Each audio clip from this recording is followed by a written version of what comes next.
เจ้าสวัสดีบรรดาท่านผู้ชมที่หักแพงมื้อนี้ก็จะนำพาท่านผู้ชมมาเที่ยวทางแขวงสวรรณเขตพื้นแผ่นดินคำนาคพญานาคเผือกเนาะพญานาคเผือกอยู่ทางพี่ละส่วนสาธารณะอยู่ทางแขวงสวรรณเขตอยู่ทางแคมป์ของเด้อเนาะท่านใดบ่ท่านได้เห็นจักเทื่อก็มาเบิ่งเนาะเพิ่นมีนั้นดอกไม้เนาะเพิ่นมีมักเบ่งใบสีมีสักการะบูชาอีกได้เนาะในทางสถานที่เนาะอยู่แคมป์คลองเลยละเนาะที่ทัดธรรมชาติบรรยากาศนี่ถือว่างามหลายเนาะที่ทัดธรรมชาติงามหลายบรรดาท่านผู้ชมถือว่าสถานที่ก็คนมาลินหลายเนาะสถานที่กว้างขวางอยู่ทางแขวงสวรรณเขตเด้อบรรดาท่านเด้อเนาะอันนี้มันนาคพญานาคเผือกเขาจัดก็หลายคนก็มาสักการะบูชามีพระคาถาพร้อมเนาะมีพระคาถาพร้อมผู้ใดมาก็อ่านแล้วก็มีตู้บริจาคนะมีตู้บริจาคผู้ใดที่มีจิตใจใส่ศรัทธาเลื่อมใสนะเนาะก็สามารถบริจาคได้ตามปัจจัยถือว่าบ่อนปักธูปนี่มีอยู่2บ่อนเนาะทางนี้ก็ได้ปักธูปอยู่ทางนี้ก็ได้เนาะถือว่า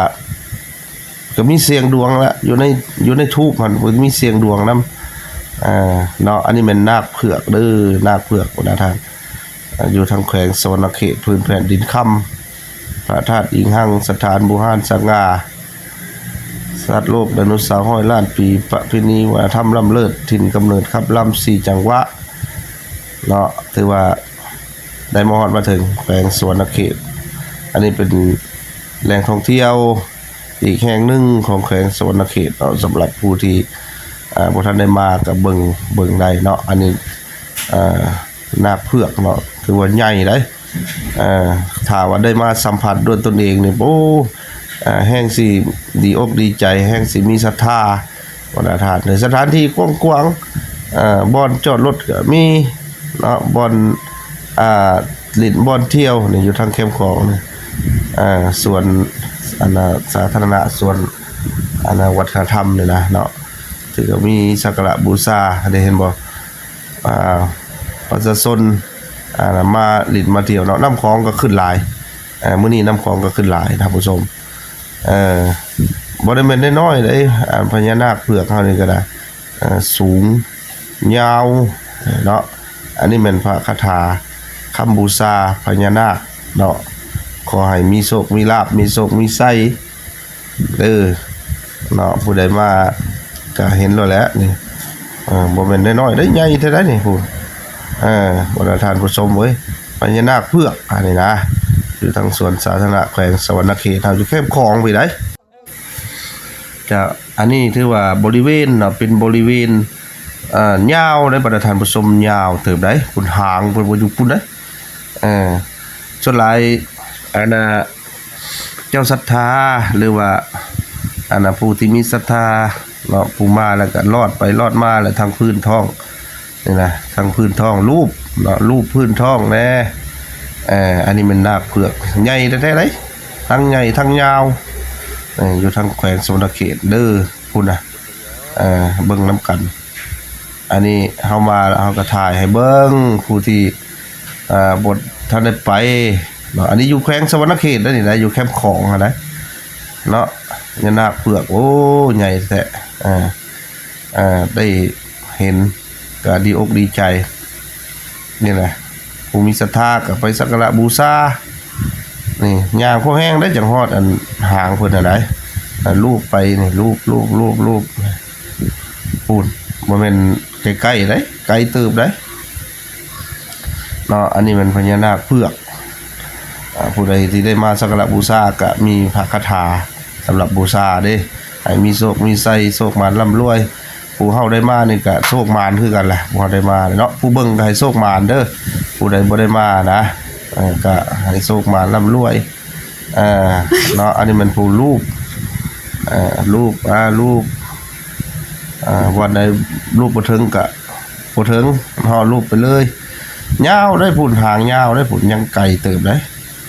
นะท่านผู้ชมเว้ยเนาะอันนี้สวนสาธารณะทางแขวงสวรรณเขตเด้อบรรยากาศในตอนสีแรงๆจังซี่ก็ตาเว้นค่อยค่ำลงแรง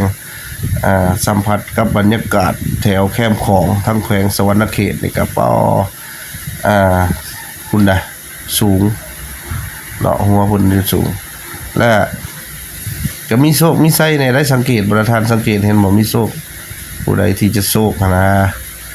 มีผู้มาปักไว้ได้นี่ได้นี่จังหน่อยถ่ายไปให้เห็นอันนี้ถ่ายให้เบิ่งก่อนว่าอันนั้นบรรดามวลชนเฮามานี่แต่ว่ายังยาวไปพุ่นได้ยังยาวเติบมีห้านค้ามีสินค้ามีบ่อนกินข้าวมีดื่มน้ำครบอาหารการกินเนาะอาหารประเภทต่างๆครบเ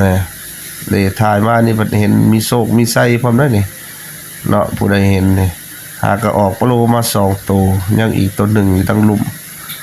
เนาะสิโชคน้ำเพิ่นอยู่บ่เนาะมื้อนี้เนาะว่าซั่นก็ดีอกดีใจละได้มาทางแขวงสวรรณเขตประธานผู้ชมผู้ใดบ่ทันมาก็มาเด้อสถานที่กว้างขวางเนาะบ่อนเที่ยวบ่อนท่องเที่ยวนี่บ้าตัวอันนี้ก็ทูบพุ่นน่ะผู้มาสักการะบูชาเนาะแล้วก็มีบ่อนบริจาคทานผู้ใดมีจิตใจใส่ศรัทธาเหลื่อมใสเนาะก็เพื่อบูรณะตื่มอีกนี่แล้วเนาะก็โมทนาใส่ตู้บริจาคนั้นเพิ่นก็มีตู้เนาะเกี่ยวไปเกี่ยวมาก็เห็นอีกแล้วนี่ออกมาแล้วจักโตนี่ออกมาแล้ว2ตัวครึ่งยังอีกออกมา2ตัวครึ่งยังอีกครึ่งนึงเอาจะเป็นสิออกมาตอนใดว่ากันซื้อตลอดก็สิถูกตลอดแล้วท่านผู้ชมเนาะอันนี้ขึ้นกับดวงเด้อดวงไปดวงวันความเฮงผู้มาวันนี้ก็ขอให้เฮงเด้ออย่าพอเด้อว่าซั่นเนาะมาสักการะบูชามากราบไหว้นมัสการนี่แหละทางแขวงสวรรณเขตไปเลยเนาะที่ทัศน์ธรรมชาติบรรยากาศดีอยู่ทางแคมป์ของฝนก็บ่ตกมื้อนี้แดดก็บ่ร้อนปานใดผู้ดีพองามตอนนี้อยู่ในระหว่าง5 โมงนะท่านผู้ชม5 โมงละ5 โมงปลายเลยตอนนี้ที่ทัศน์ธรรมชาติอุดมสมบูรณ์เนาะอยู่ทางแคมป์ของทางแขวงน้ำก็จะขึ้นหน่อยนึงน้ำก็ได้เนาะสงสัยฝนตกอยู่ทางเหนือหมดหรือว่าใดเกี่ยวไปเกี่ยวมาก็มาหาโชคนี่คือเก่านี่ออกมาแล้วบ่นี่เอาออกมาแล้วท่านผู้ชมออกมาแล้วนี่เนาะเอาอันนี้ ถือว่าจักสิเป็นโชคของไผแล้วเนาะก็เฮาผู้มานี่ก็คือสิโชคอยู่นี่ตามเบิ่งนะเพิ่นว่าโอ้ลูกหลานเด้อโชคเด้อครับเนาะก็ผู้ที่บ่ได้มาก็เบิ่งนำมันภาพนี่แล้วเฮามาเฮาก็ถ่ายให้ผู้ที่บ่ได้มาได้เบิ่งได้ชมนี่แหละเกี่ยวกับสถานที่แหล่งท่องเที่ยวของแขวงสวรรณเขตเนาะเมืองไกรสอนพรหมวิหารหรือว่านครไกรสอนพรหมวิหารเดี๋ยวนี้แหละเนาะก็ตอนนี้รุ่นเบิ่งซะก่อนประธานผู้ชมรุ่นเบิ่งก่อนโอ้ออกมาแล้วเห็นแล้วจัดเนาะย่างซะก่อนวันนี้ย่างโอ้มีบ่อนลิ้นบ่อนสะดวกสบายเด้